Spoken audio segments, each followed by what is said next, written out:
Alhamdulillah alladzi 'allamal insana ma lam ya'lam. Asyhadu an la ilaha illallah al-qawiyyul matin. Wa asyhadu an la ilaha illallah dzul qalbir rahim. Asyhadu an la ilaha illallah wahdahu la syarikalah. Wa asyhadu anna Muhammadan abduhu wa rasuluhu alladzi la nabiyya ba'dah. Allahumma salli wa sallim wa barik ala Muhammadin wa ala alihi wa ashabi ajmain. Amma ba'du fa ya ayyuhal hadirun rahimakumullah. Usikum wa iyaya bitaqwallah faqad fazal muttaqun. Kama qala Allah Ta'ala fi kitabil karim, a'udzu billahi minasyaitonir rajim. Fa khalafa min ba'dihim khalfun adha'us shalah wattaba'us sawa fasawfa yalqawna ghayya. Ma'asyiral muslimin jamaah Jumat rahimakumullah. Pada khutbah siang hari ini saya wasiatkan kepada diri saya pribadi dan para jamaah, mari dalam hidup ini senantiasa kita bekali dengan takwa kita kepada Allah Subhanahu wa taala. Karena takwa merupakan bekal yang terbaik untuk menuju kampung akhirat. Ma'asyiral muslimin jamaah Jumat rahimakumullah. Dalam kehidupan sehari-hari kita selalu dihadapkan dengan dua hal yang berlawanan. Siapapun, kapanpun dan dimanapun kita, pasti kita berhadapan dengan dua hal tersebut, yaitu yang benar dan yang salah, yang hak dan yang batil, yang mungkar dan yang ma'ruf, yang pantas dan yang tercelah. Persis seperti sebaik lagu yang terkenal pada tahun 90-an, bahkan itu digandrungi oleh anak-anak muda kita, yaitu madu di tangan kanan, racun di tangan kiri. Kalau madu dan racun itu kan sudah jelas alamatnya para jamaah. Yang susah itu kita ini sudah tidak bisa membedakan lagi apakah itu madu atau itu racun. Sebab sekarang ini para jamaah banyak racun yang dikemas merek madu. Kalau kita lihat di iklan tayangan televisi, surat kabar atau majalah, itu ada iklan yang di sana ditulis pil surga, padahal itu jelas-jelas racun. Sehingga zaman sekarang ini para jamaah, ada sebuah patah zaman sekarang ini adalah zaman pancarubah. Kalau tidak sekarang, kapan lagi kita mau coba-coba? Ini kan bikin kacau ini. Yang halal disikat, yang haram diembat, yang remang-remang dilabrak semuanya. Itulah sebabnya para jamaah, Allah Subhanahu wa taala mengingatkan kita sebagai orang tua dari anak-anak kita, yang insya Allah ayat ini hampir kita semuanya hafal, bahkan setiap khatib selalu mengingatkan. At-Tahrim ayat 6, ya ayyuhalladzina amanu qu anfusakum wa ahlikum naro wa quduhan nasu wal hijarah 'alaiha malaikatun ghiladun shidadun la ya'sunallaha ma amarahum wa yaf'aluna ma yu'marun. Ayat ini bukan sekedar menakut-nakuti para jamaah. Ayat ini tidak hanya sekedar bagaimana kerasnya siksa api azab neraka, bagaimana kerasnya malaikat-malaikat Allah penjaga neraka. Tidak hanya itu, tetapi ini kita diingatkan oleh Allah sebagai orang tua, ayah dari anak-anak kita, suami dari istri kita. Hati-hati dan waspada.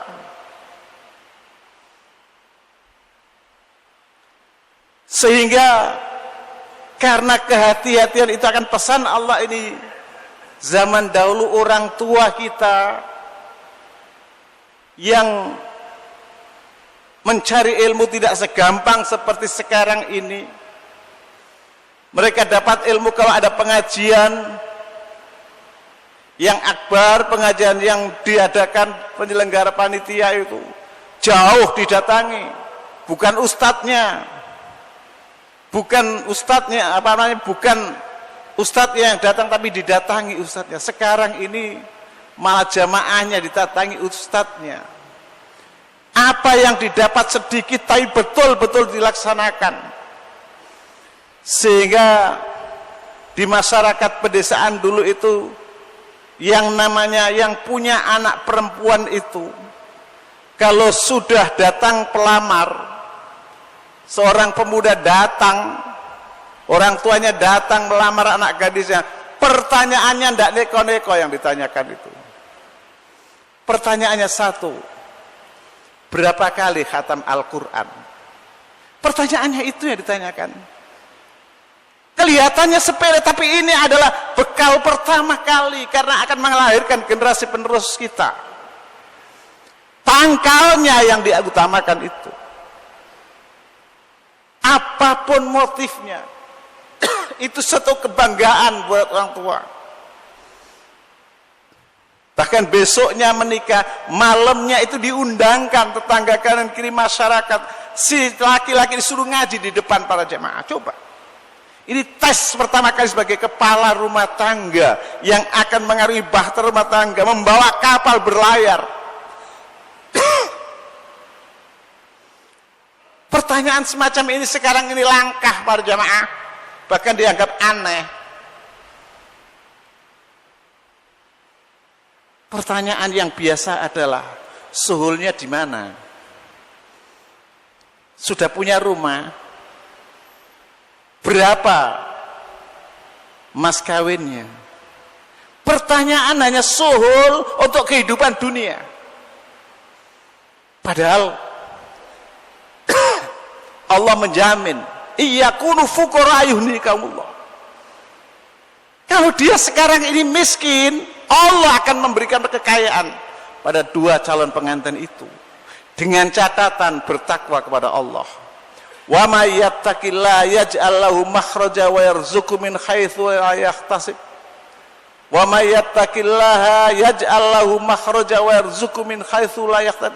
Ayat yang terus dijanjikan Allah. Asal kita mau bertakwa, orang bertakwa pasti akan berusaha semaksimal mungkin.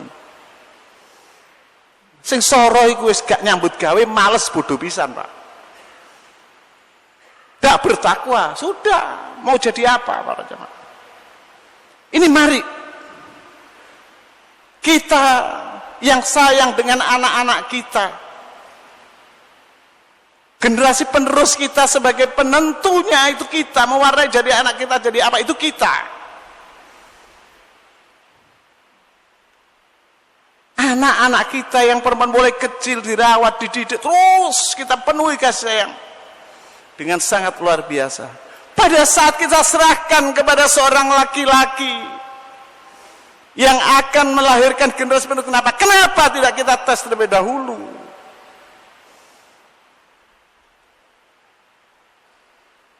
Akibatnya apa? Akan melahirkan generasi penerus yang lebih jelek daripada kita. Maaf para jamaah, 3 kali saya menikahkan, 3 kali saya tanya calon pengantin laki itu. Saya tanya, Anda mau menikah? Betul. Anda tahu hak dan kewajiban seorang suami? Geleng-geleng kepala, nunjukkan kalau dia tidak ngerti. Terus mau apa yang dijadikan bekal rumah tangganya kalau dia sendiri tidak tahu hak dan kewajiban suami istri itu? Lu ini mau melahirkan generasi penerus, ini mau kita pasrah anak kita. Apakah kita tidak khawatir para jamaah? Yang satu saya maklumi baru lulus SMA dan kerjaan langsung menikah. Yang satu sarjana para jemaah. Yang satu lagi titirnya S2. Ketika saya tanya, Anda terlambat menikah? Iya. Anda sekarang sudah tahu kewajiban dan hak seorang suami istri? Tidak tahu. Coba ini mau jadi apa? Rumah tangga bukan dibekali dengan gelar,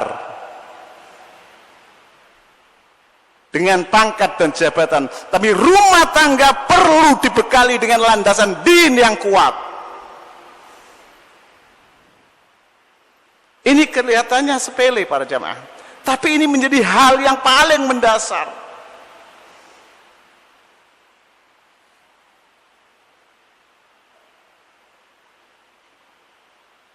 Mari kita utamakan bagaimana baca Al-Qurannya.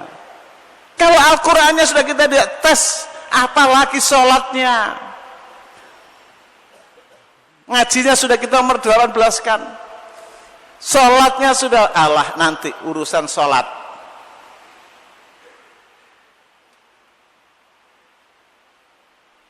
Ini bukan masalah sepele para jemaah sekali lagi. Tapi ini hendaknya kita jadikan sebagai tolak ukur kita. Kalau kita lengah, ini akan menjadikan kehancuran generasi penerus kita. Dan inilah yang digambarkan oleh Allah Subhanahu wa taala di dalam Al-Qur'an surat Maryam 59 yang saya sampaikan pada muqaddimah tadi. Fa khalafa min ba'dihim khalfun adha'us shalah wattaba'us hawa fasawfa yalqawna ghayya. Maka akan datang generasi setelah mereka itu adalah generasi yang adha'us shalah, yang meninggalkan sholat dan berakibat pada wattaba'us hawa, akan mengikuti hawa nafsunya, fahsaufa yalqawna ghayya, maka mereka kelak akan menemui kesesatan. Para jamaah, pada ayat ini Allah menjelaskan bahwa ada dua karakter dari generasi yang buruk itu. Yang pertama adalah generasi yang menyia-nyiakan sholat. Sebagaimana yang kita ketahui para jamaah, bahwa sholat merupakan tiang agama dan merupakan amalan utama yang akan mempengaruhi perbuatan lain kita. Dan secara psikologis, orang yang selalu melaksanakan sholat dengan baik akan mempunyai benteng pertahanan dan perbuatan yang baik, akan terhindar dari perbuatan keji dan mungkar.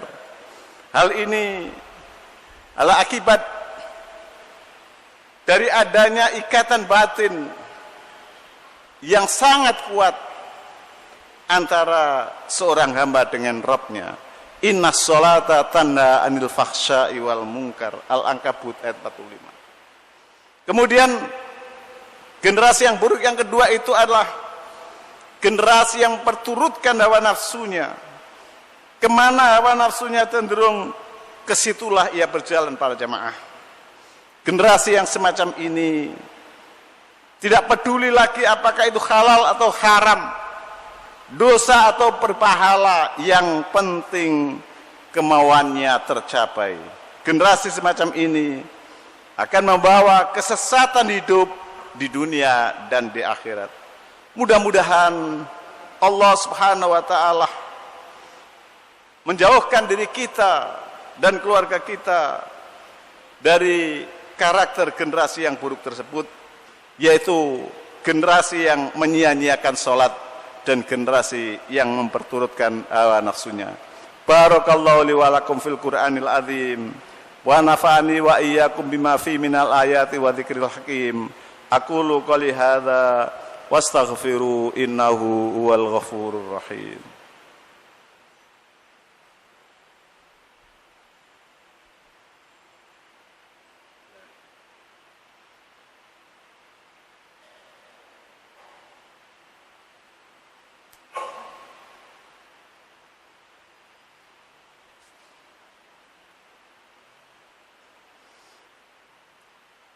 Alhamdulillahi haqqa hamdi, nashkuruhu haqqa syukri, asyhadu an la ilaha illallah wahdahu la syarikalah, وأشهد أن محمدا عبده ورسوله الذي لا نبي بعده.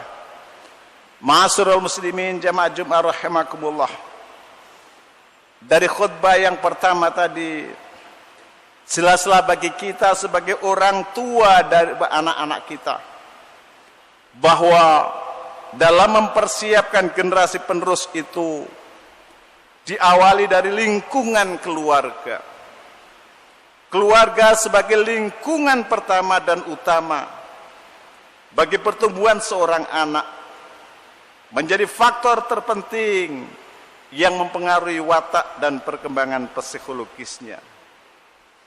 Keluarga yang penuh barokah, sakinah, dan diliputi dengan cinta dan kasih sayang merupakan lingkungan yang baik dalam membentuk generasi Rabbani.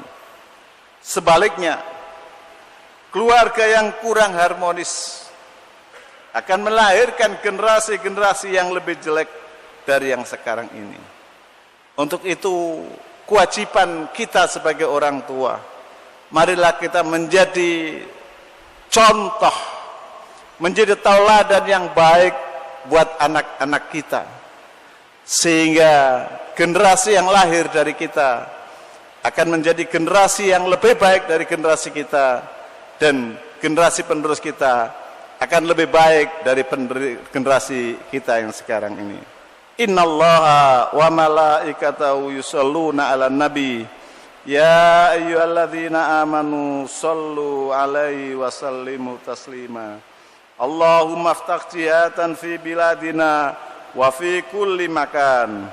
Allahumma inna nas'alukal huda wat tuqa wal afafa wal ghina. Allahumma inna nas'aluka ilman nafi'an wa rizqan wasi'an halalan thayyiba wa taubatan nasuha, taubatan qablal maut wa rahmatan indal maut wa maghfiratan ba'dal maut wa adkhilnal jannata mal abrar ya aziz ya ghafar ya rabbal alamin. Rabbana ighfir lana wa li ikhwanina alladhina sabaquna bil iman wa la taj'al fi qulubina ghillan lil ladzina amanu Rabbana innaka ra'ufur rahim.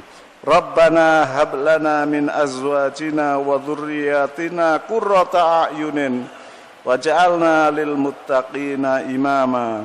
Rabbana atina fid dunya hasanah wa fil akhirati hasanah wa qina adzabannar. Subhana rabbika rabbil izzati amma yasifun wa salamun alal mursalin walhamdulillahi rabbil alamin. Ibadallah wa la dzikrullahi akbar. Aqimissalam.